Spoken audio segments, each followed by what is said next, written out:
Today, we are going to delve into a topic that intrigues many believers: tattoos from a biblical perspective. What do the scriptures really say about this form of artistic expression? We will explore biblical teachings, consider different viewpoints, and reflect on how to integrate faith into our decisions about tattoos. Prepare yourself for an uplifting and enriching dialogue as we explore this topic together. Throughout history, tattoos have been the subject of various debates in society and the Christian community. From their association with pagan practices to their acceptance as personal artistic expressions, tattoos have been a topic of interest and controversy in the context of faith. What is the significance of tattoos in the context of our relationship with God and with others? How can tattoos be an expression of our faith and our identity as followers of Christ? In the past, tattoos were seen as signs of gang affiliation or prison experience. Today, we find tattoos on suburban mothers, gothic teenagers, pop stars, and even religious leaders. According to the Wall Street Journal, nearly half of millennials admit to having at least one tattoo. Previously, both the church and mainstream culture firmly rejected tattoos, but now it is common to see pastors with tattooed arms. What was once a symbol of rebellion now becomes a fascinating topic of conversation. But what does the Bible say about tattoos?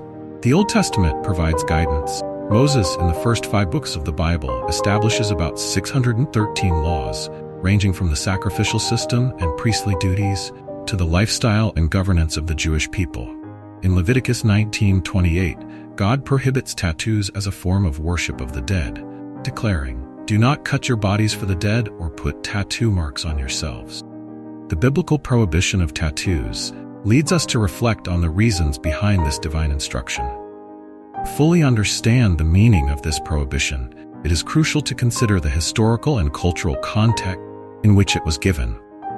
At the time these words were written, the society in which the Israelites lived was immersed in religious and cultural practices that God considered abominable.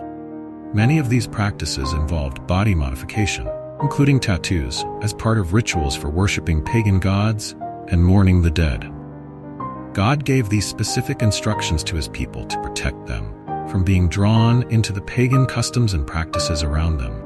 He prohibited tattoos as part of a broader call to holiness and separation of the people of Israel from the surrounding world. This leads us to question whether these same concerns and cultural contexts equally apply to us in contemporary society. As we reflect on this prohibition in the modern context, we should consider whether tattoos are still associated with religious or cultural practices that contradict biblical principles. Furthermore, we should examine whether the motivation behind our desire to get tattoos reflects a proper respect for our body, which is a temple of the Holy Spirit.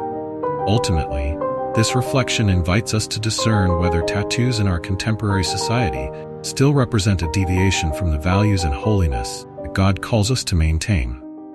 The word tattoo is not clear in the Hebrew language. Some Bible translations use the word tattoo to translate a Hebrew term that is more ambiguous. The Hebrew word ka'aka can also mean incision or mark. Some scholars interpret this word as a mark, which in a literal interpretation would prohibit temporary tattoos on children at fairs or even writing notes on the hand. Now I have a question for you. How did you approach this situation, and what conclusions did you draw from it regarding your relationship with God? Sharing our experiences and strategies can be a source of support and personal growth. Feel encouraged to share your thoughts. I hope you enjoyed the video. If this content was valuable to you, I ask that you support me by subscribing so you don't miss any of our upcoming videos. Share this video with family and friends, give it a like, and leave your opinion in the comments. This helps the video reach more people.